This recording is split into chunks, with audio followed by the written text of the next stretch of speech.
your VGBootCamp coins on this? Let's see. I would. Let me think really hard. I feel like Dreffin and Kells would probably be a safe bet. Kells, no stranger to doing really well in this region, right? But at the same time, it is teams, and this guy, really telling me to put my money away and not wager it on anybody. Yeah, so I think it's pretty interesting. I think O'Reilly is going to be making it a little bit harder for Kells to do as much of the runaround as he was doing a little bit earlier.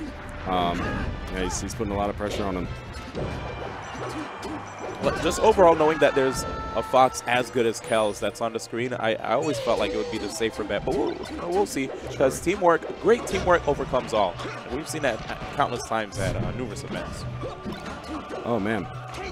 Wow, that was a very, very prescient air dodge by Kells there. He was paying attention and knew that he actually put himself in a bad situation trying to save his teammate, and decided to air dodge back on stage instead of something that would have gotten him punished. Ooh. I don't think Sheep could come back. Not at all. What a tense edgeguard situation. I can't believe that that we got away with that with just Kells surviving from red team. Good wall jump, but then the air dodge was a little bit risky. Yeah, he looked like he was in a bit of a tough spot. Fighting Marth in that little area can be really tough, man. He covers so much in space, but that's also part of. Looked like he was going for an infinite, but either the mixture of DI or perhaps a slight misstep on Kells caused Marth to get out of that pretty free. Now we got a relatively even game. Yeah, Dreffin still putting in work. Kells trying to make sure to close out stocks whenever he sees an opportunity. As far as O'Reilly's concerned, man, he's getting a lot of good grabs on a character that usually is hard to grab at high levels. Part of what I really like about the Captain Falcon Marth team is that, wow, that was very good, is their ability to very quickly convert a moment, right? A lot of teams can convert, and sometimes you got to hit them back and forth. But I mean, knee tipper is enough to pretty much get somebody out of there. So they're really taking advantage of that, I think. So the percentage lead, when they do have it, it matters, but not maybe as much as you might think, just because of their ability to so quickly convert a stock. Oh, yeah. All that pressure being exerted right now from Kells, leaving the blue team on the left side of the stage, and now we have Bro all alone here. Marth, I think, struggles in the 2v1. Oh, yeah. Marth, like anytime he decides to swing, he's leaving himself open to counterattack. You gotta hit them both. It's usually easier when it's 1v1, right? Because at least he won't have to deal with somebody possibly being behind him, you know? Like, it's really tough. In any event, we're going straight into game. First to 3, in case you guys didn't know. I looked at the layout and I was like, ah. But, yeah, 3 out of 5 here in this set. So we're on a final destination now. Final destination, mentioned before how big it is. The lack of platforms is quite obvious. But what else do you feel can possibly help out the blue team with this counter pick? I'm really not sure. I mean, we were talking earlier about how O'Reilly kind of uses this as target practice. He does a good job of just putting out really dangerous aerials on here. Woo! Did you just see that? He just knows. He knows where to put those knees. And that kind of thing, I think, is why they like to pick this stage. I don't even know if there's a particular team synergy aspect to it that they enjoy, so much as it's just very easy for O'Reilly to get the punishes he wants on here. Yeah, I mean, if you take into consideration the space that O'Reilly has to run around, yeah, it makes perfect sense. Same thing with Marth too, right? Knowing how we were saying Marth, a lot of people may feel like Marth and team's not too good because if he gets caught in a situation where he's going to have to do with somebody else applying pressure on him, and there's another teammate there, it might be really bad for him. But if he has room to breathe, it's way better for the Marth.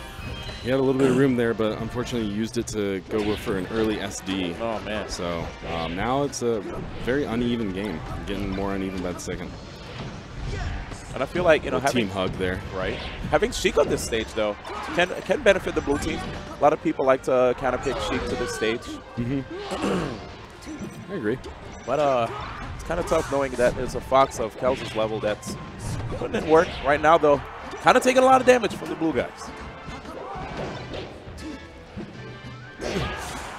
Oh, I wanted that knee to hit so badly. Are you Falcon? No, it's just satisfying. Yeah, you're right. Just asking. Did you see that? All right, I see you right now, bro. Really clutch tech right there from the down tilt at the edge from Kels. Kel's doing a good job of not buckling under that pressure.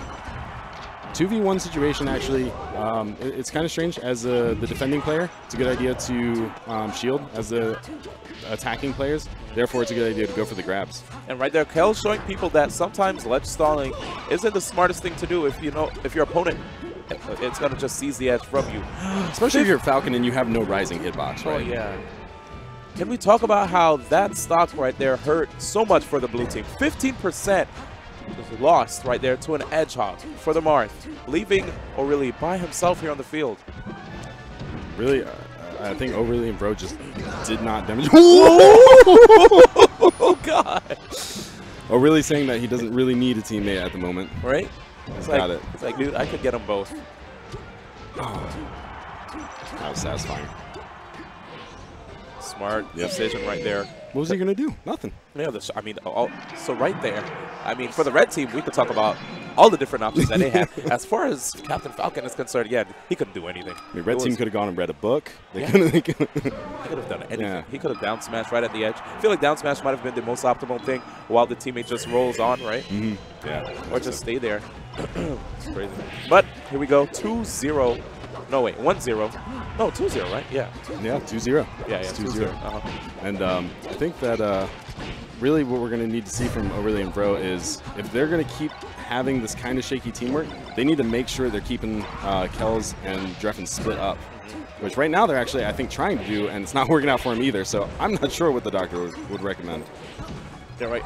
Like Kels and Dreffen, their singles play, you can tell that they have it, right? And I'm not saying that Bro and O'Reilly don't have it either, but it's just right now we can definitely see that these guys are just, Actually, a little bit surprised that he got caught by that. Yeah. That. Yeah, but I mean, good news for blue team there. Take it. Yeah, absolutely. And now, I mean, this game where they were getting kind of bopped, it now looks very even.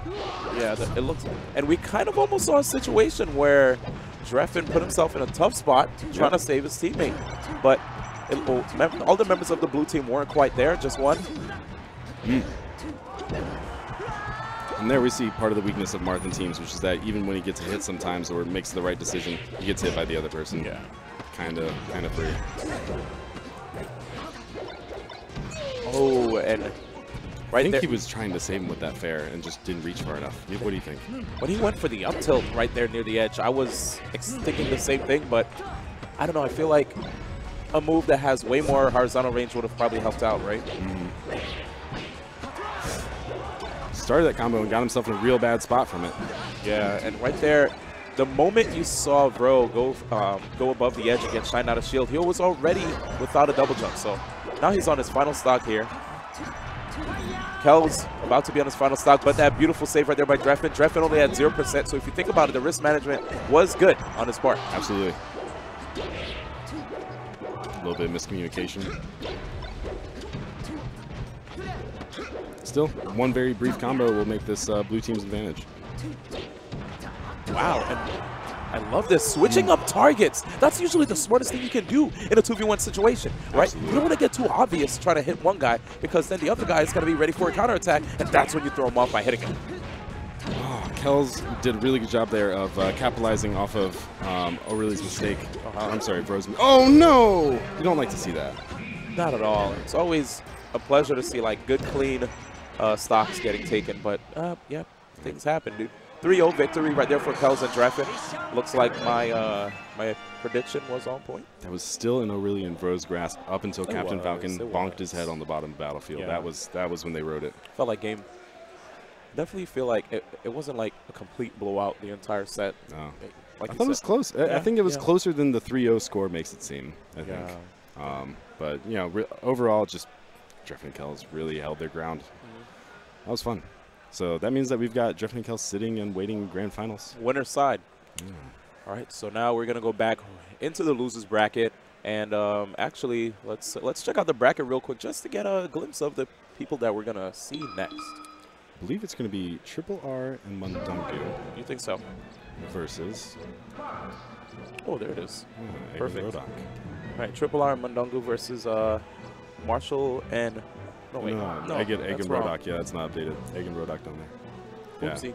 No, we're good. Yeah, we got it figured out. We hear the Kirby pick. No, I think this is going to be a lot of fun. It's going to be interesting to see how Egg, whether or not his kind of exciting and fast-paced style of play gives Triple R as hard of a time as Kells had given him earlier. Obviously, you know, there's some differences between the players, but it seemed to be that Kells' freedom of movement and his aggression